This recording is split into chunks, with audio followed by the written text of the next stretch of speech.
Hi, welcome back to the Art of Aging Gracefully. This video is part of our series on technology and older adults. If you ever felt unsure around computers, you're not alone. Many people didn't grow up using this technology, and much of it was designed without older adults in mind. Feeling hesitant does not mean you're behind or incapable. It simply means you haven't been shown things in a clear, supportive way yet. Today, we're going to simplify computers by focusing on the skills that make them the most useful. First, there are two broad types of desktop computers. There are Windows computers, often called PCs, and there are Apple computers, most often known as Macs. Each runs on a different system. Often people that use iPhones use Macs, but not necessarily, while people with Android phones usually use Windows computers, but again, not always. Within these two broad types are four styles: desktops, laptops, tablets, and smartphones. Today, we're only going to be talking about desktops and laptops. Desktops used to be large boxes full of fans, hard drives, and various read and write devices like floppy drives and CDs and DVDs, and they often used tremendous amounts of electricity to run. Nowadays, most have shrunk a lot. They're now frequently only about 4 inches by 4 inches. Regardless of size, they usually connect to a TV or a monitor as well as a mouse and keyboard. A laptop is a version smaller than the desktops of old, and they often have a CD or DVD. Laptops have a built-in monitor, and they fold up into a small, convenient, all-in-one package. They also often have built-in microphones and cameras, and sometimes have touch screens. Both of them have means to connect with the internet and can connect with each other and other devices by USB cable and Wi-Fi.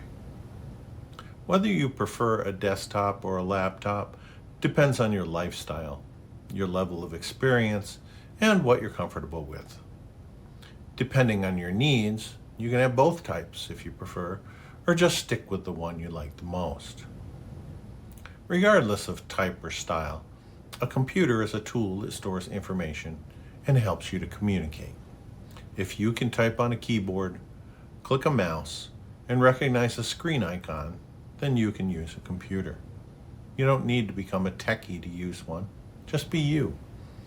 And now you have access to more tools to help support your life. So, why would you want to use a desktop computer? One of the big advantages of a desktop computer over a tablet or smartphone is having a large screen to look at. This lets you see things in bigger form, whether that's a large font or a huge photo, and you can see more at once. This is very beneficial for those with vision concerns. Most people use them for these 5 tasks. The first is email. With email, you can send and receive messages and photos, all at your convenience.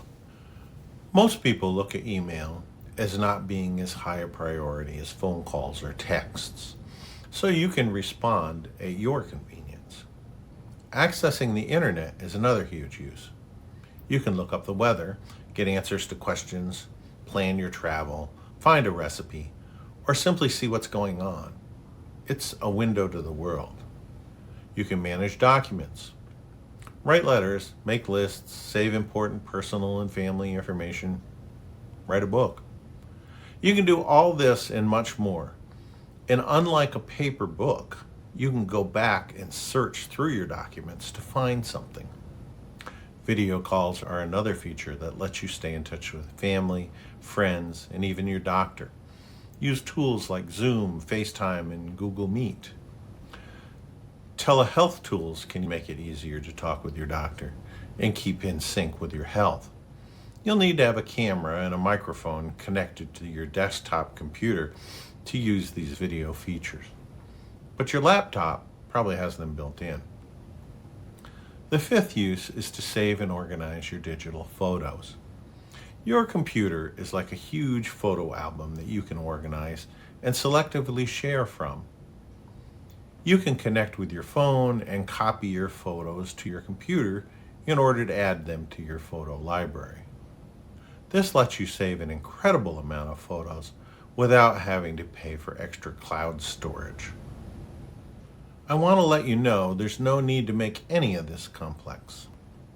Here are a few things you can relax about. You can safely ignore advanced settings, programs you don't recognize, or icons you never use. You don't need to use everything just because it's there. You also don't need to worry too much about breaking something. Computers nowadays are a lot less fragile than they used to be. Clicking the wrong thing is rarely dangerous, and most actions can be undone.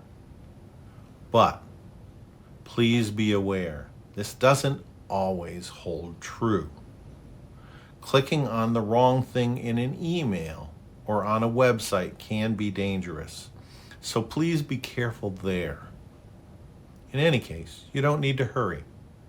Studies on adult learning show that people learn best when they feel safe, unhurried, and supported.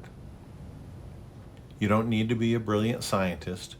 Confidence grows through repetition and familiarity, not talent or intelligence. And you don't need to be technical to keep your computer in good shape. A few habits are enough. Let updates install when the device asks. These improve security and reliability. Restart your computer occasionally if it feels slow. Keep food and drinks away from keyboards. Ask for help if something looks unfamiliar rather than guessing. That's it. You don't need to clean files, adjust settings, or optimize anything unless a trusted person helps you. A computer can help with many things. It can connect you to your family and friends, simplify business or financial tasks, help with travel planning, store documents safely, give you access to hobbies, classes, and community groups. Computers aren't that complicated. The way they've been explained is, you already have the skills you need.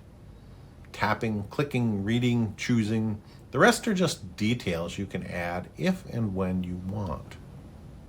If you have any other questions about personal computers, please post them in the comments below. And if we have enough interest, we'll try to address them in a future video. In the meantime, many public libraries and senior service providers offer free classes on computers. Check with them to see when the next one may be available. In our next video, we'll explore tablets. If this video helped reduce your stress about computers, please like, subscribe, or share it with someone who thinks they can't learn new technology. Because they can. And so can you. Thanks for watching, and have a fantastic day.